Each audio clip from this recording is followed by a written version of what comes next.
In this video, I'm going to show you how you can enable and disable caller ID. You can hide your number so that your number can be private, or you can turn off that when your number is private so that people can actually see your number when you call.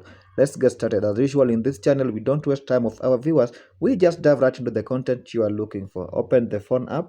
Make sure to follow every step here so you don't make any mistake, okay? Now, if you want to hide your caller ID, just dial *31, then dial #, then click call.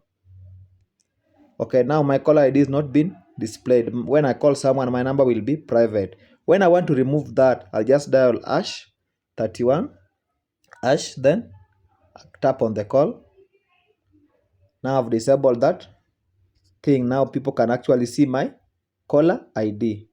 Thank you guys for watching. As usual, if you found value in this video, please make sure to like it and subscribe to the channel for more tips like this. Until next time, peace out.